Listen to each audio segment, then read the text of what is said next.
જમ્મુ અને કાશ્મીરના રામબનમાં સ્થાનિક લોકોએ મુખ્યમંત્રી ઓમર અબ્દુલ્લાની કાર રોકી હતી. મહિલાઓએ કારની સામે આવી અને હાથ જોડીને રડવા લાગી. લોકોએ કહ્યું કે ભૂસ્ખલન અને પૂર પછી અમારું જીવન બરબાદ થઈ ગયું છે.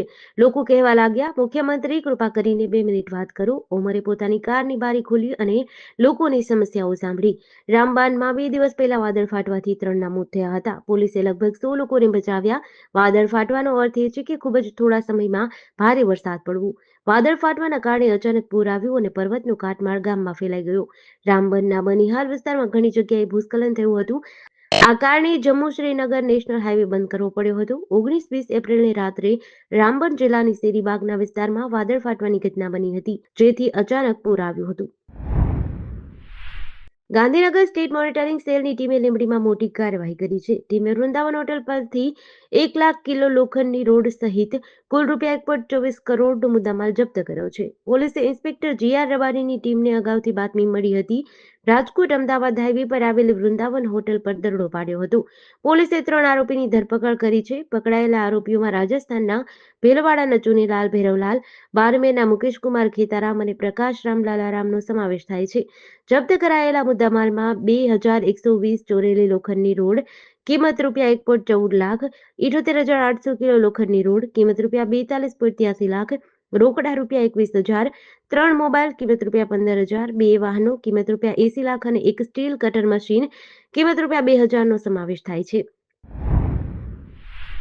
ગાંધીનગર સ્ટેટ મોનિટરિંગ સેલની ટીમે લીંબડી પાસે વૃંદાવન હોટલ પર દરોડો પાડ્યો છે. ટીમે 1500 લીટર મિક્સિંગ ડીઝલ જપ્ત કર્યું છે. આ ઉપરાંત રોકડા, મોબાઈલ, એક ટ્રક અને 2 ટેન્કર તેમજ 650 થેલા એનિમલ ફૂડ મળી કુલ ₹33,58,939નો મુદ્દામાલ જપ્ત કર્યો છે. 5 આરોપીની ધરપકડ કરાઈ છે, જેમાં પૃથ્વીરાજસિંહ ઝાલા, વિશાલ જામોડ, પ્રકાશ રાતુજા તેમજ ભીખાભાઈ દેગામા અને ગોપાલભાઈ ચૌહાણનો સમાવેશ થાય છે.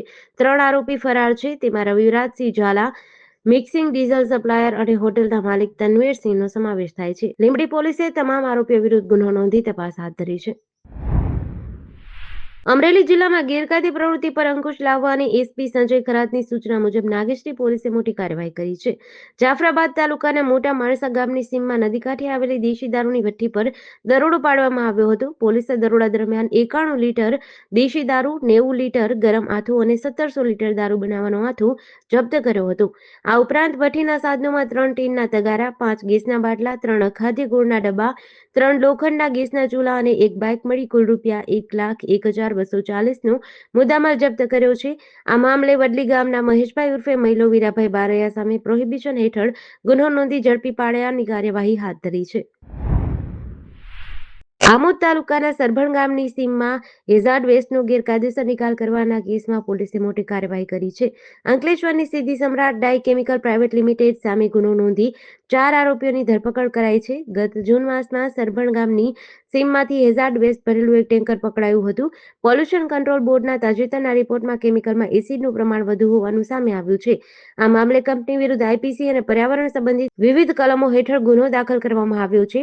પોલીસે ધવલ કાંતિભાઈ કંટારિયા, નિલેશ જમનાદાસ ભૂત, જયંતિ જયસંગભાઈ ધામોર અને ટેન્કર ડ્રાઈવર આનંદ નટવરભાઈ પરમારની ધરપકડ કરી છે.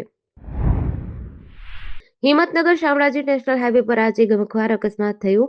ગાંભોઈ નજીક રણાસણ 4 રસ્તે ટ્રક, કન્ટેનર અને રિક્ષા વચ્ચે થયેલા અકસ્માતમાં 2 વ્યક્તિના મોત થયા છે.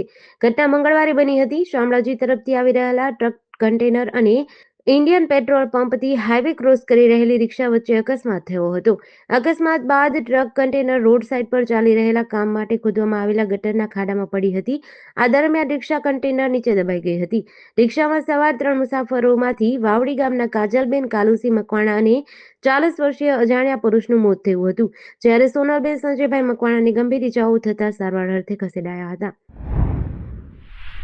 ખેરાલુ ગંજ બજારમાં ખેડૂતો માટેના સબસિડાઇઝ યુરિયા ખાતરનું મોટું કૌભાંડ પકડાયું છે. ખેતીવાડી વિભાગે સોમવારે સાંજે એક પેઢી પર દરોડો પાડ્યો હતો, જેમાં નીમ કોટેડ સબસિડાઇઝ યુરિયાની ખાલી અને ભરેલી 1037 થેલીનો જથ્થો મળ્યો હતો.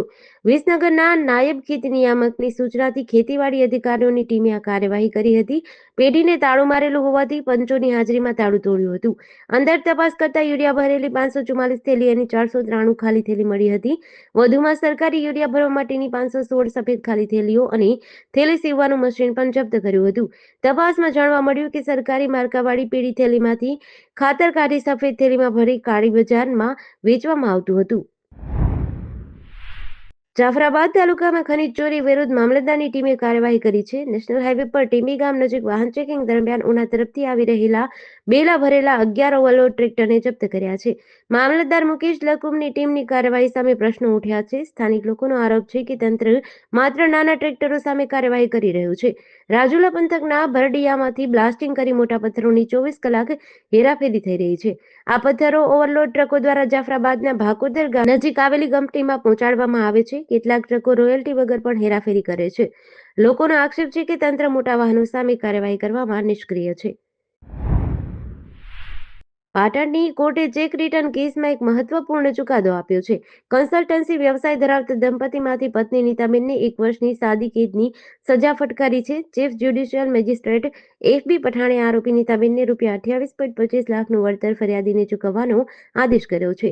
સજા સમયે આરોપી ગેરહાજર હોવાથી તેમની સામે વોરંટ જાહેર કર્યું છે. કેસની વિગત મુજબ 2019માં આરોપીના પતિએ વ્યવસાયના વિકાસ માટે ચાર્ટર્ડ એકાઉન્ટ મહેશભાઈ પાસેથી નાણાં માંગ્યા હતા. ફરિયાદીએ ઓનલાઈન રોકડ અને ચેક દ્વારા કુલ ₹28.25 લાખ આપ્યા હતા. 2021માં આરોપીએ આપેલો ચેક અપૂરતા બેલેન્સના કારણે પરત ફર્યો હતો. ફરિયાદીએ નોટિસ આપ્યા બાદ નેગોશિયેબલ ઇન્સ્ટ્રુમેન્ટ એક્ટ હેઠળ કેસ દાખલ કર્યો હતો. લોકલ ક્રાઇમ બ્રાન્ચ પશ્ચિમ કચ્છે માંડવીના બિદડા ગામમાંથી ઓનલાઈન ક્રિકેટ સટ્ટો રમતા એક શખ્સની ધરપકડ કરી છે.